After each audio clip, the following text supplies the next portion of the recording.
আসমানের চন্দ্র এবং সূর্য তার গায়ে আলো স্পর্শ করাইতে পারত না। আমাদের ছায়া আছে না, এই যে আপনারা বসে আছেন, আপনাদের ছায়া ওই যে আছে না, চন্দ্র এবং সূর্য আমার রসুলকে আলো দিচ্ছে, কিন্তু আমার রসুলের কোনো ছায়া স্পর্শ করতে পারতো না, রসুলের কোনো ছায়া ছিল না। চিন্তা করে দেখেন যে চন্দ্র পাওয়ার কত, কত পাওয়ার, কত পাওয়ার, দুনিয়ার এই আলোর চাইতেও বেশি পাওয়ার। সেই চন্দ্র আমার রসুলকে আলো দিতে পারে না, এত আলোওয়ালা আমার নবী, পূর্ণিমার চাঁদের মতো চেহারাওয়ালা আমার আপনার নবী। কোন মুসলমান যদি একবার আমার রসুলের চেহারাটা একবার দেখছে, মৃত্যুর আগে রসুলের চেহারা বলতে পারে নাই। সুবহানাল্লাহ। তিনি যখন হাসতেন, শামাইলি তিরমিজির মধ্যে আসতে, তিনি যখন হাসতেন মনে হতো মুক্তার দানাগুলো মুখ থেকে দরদর করে নিচে পড়তেছে। সুবহানাল্লাহ। ঠোঁটটা ছিল গোলাপের পাপড়ির মতো। সুবহানাল্লাহ।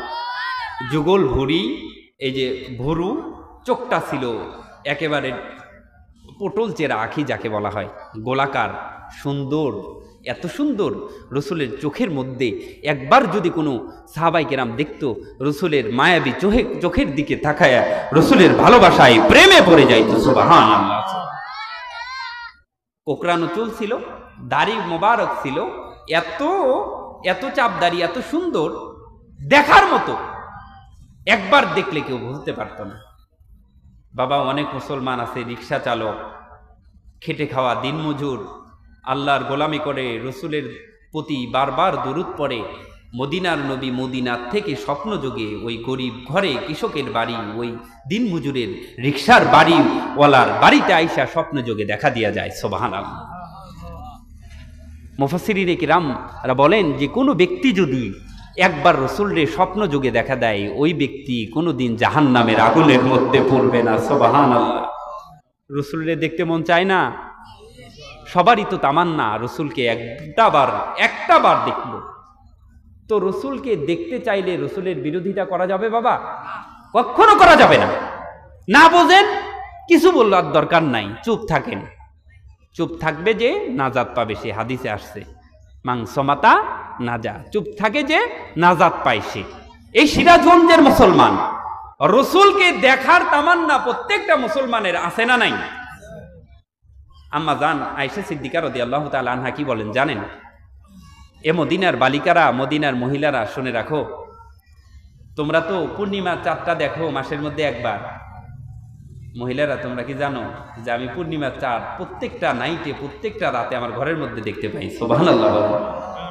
মদিনার বালিকারা ডাক দিয়ে বলতেছে, মহিলারা ডাক দিয়ে বলতেছে, আম্মু আপনি কেমনে দেখেন? এই যে আজকে মাদ্রাসার যে নাম উম্মাহাতুল মুমিনিন, উম্মাহাতুল মুমিনিন মানে কি জানেন? সমস্ত নারী, সমস্ত মানুষের মা। প্রত্যেকটা নবীর, প্রত্যেকটা স্ত্রী হলো নবীর, যতগুলো স্ত্রী আছে প্রত্যেকটা বিবি হলো আমাদের সবার আম্মা, সবার মা। মা মা এই মা আমার আম্মা শুধু নয়, এই মা আমাদের সবার মা। সুবহানাল্লাহ। নবীর যতগুলো বিবি, 11 জন বিবি আমরা পাই, 13 জন আমরা শুনি, যাই হোক আমি 11 জন পড়ছি। এই 11 জন বিবি, প্রত্যেকটা বিবি আমাদের মা। তো উম্মাহাতুল মুমিনিন এই আম্মা ডাক দিয়া বলে, মদিনার বালিকারা জানো কি কেমনে পূর্ণিমার চাঁদটা পাই? আমার রসুল যখন দিনের কাজ শেষ করে ঘরের মধ্যে ঢোকে, ঘরের মধ্যে ল্যাম্পও নাই, বাতি নাই, কোনো আলো নাই, হেরিকেন নাই, কোনো লাইট নাই, যখন প্রিয় নবী ঘরের মধ্যে আসতো, দরজা খুলতো, দরজা খোলার সাথে সাথে মনে হতো আকাশের পূর্ণিমার চাঁদটা আমার চেহারার দিকে আলো দিচ্ছে। সুবহানাল্লাহ। আরো জোরে বলেন না সুবহানাল্লাহ। আয়েশা, বাবা কথা বলো না। এমন আলো দিত যে আমি অনেক সময় ঘরের মধ্যে সুসের কাজ করতেছিলাম, সুই সুতার। মায়েরা কিন্তু এই যে সিলাইটা পছন্দ করে না নাকি? আপনাদের সিরাজগঞ্জের মায়েরা করে না? শহরের মায়েরা তো করে না? কাপড় চোপড় এটা সেলাই করার তাদের একটা অভ্যাস, এটা কিন্তু জাতিগত অভ্যাস। মায়েরা খালি ওই সেলাই করার অভ্যাসও না, ওই যে মানুষের সাথে পেঁচ লাগিয়ে দেওয়ার অভ্যাস আছে। আমাদের সিরাজগঞ্জের মায়েরা এরকম না, ওই যে হিংসা একটু বেশি আছে মায়েদের, তাই না? আপনাদের এলাকার মা বোনেরা খুবই ভালো, আলহামদুলিল্লাহ।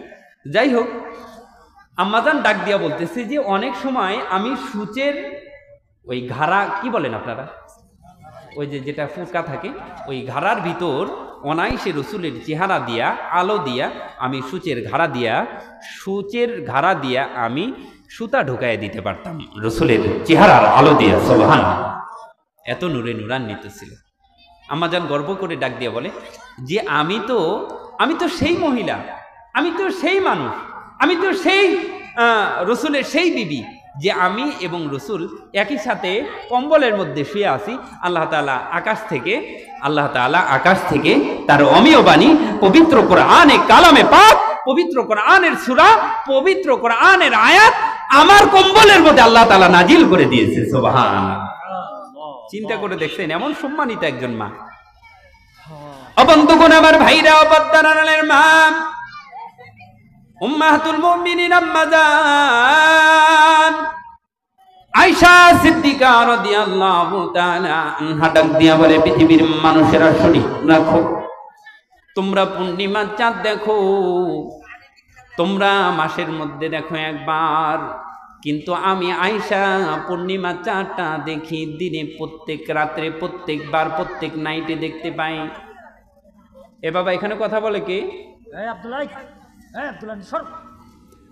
আমি প্রত্যেক দিন পূর্ণিমার চাঁদটা আমার ঘরের মধ্যে পাই।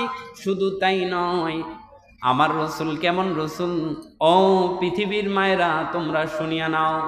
আম্মু ডাক দিয়ে বলে, আমার মোহাম্মদ নবী, আমার স্বামী, আমার প্রাণপ্রিয় ভালোবাসার লোক, আমার প্রাণপ্রিয় নবী কেমন নবী তোমরা জানো নাকি?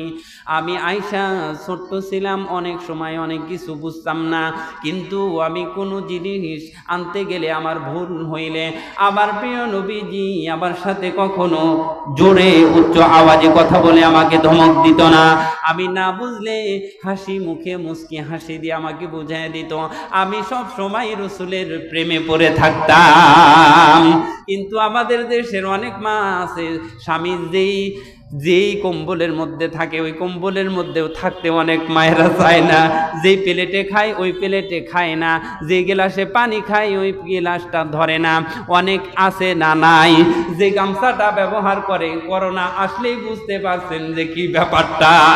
আমি বুঝি মিথ্যা কথা বলতেছি, যার যার গামছা সে ব্যবহার করে। কিন্তু আম্মা জান ডাক দিয়া বলে, ও পৃথিবীর মানুষেরা শুনিয়া রাখো, আমার পয়গম্বর আমার কেমন স্বামী আল্লাহ তাআলা আমাকে দান করেছিল, পয়গম্বরের বর্ণনা তোমরা শুনিয়া নাও।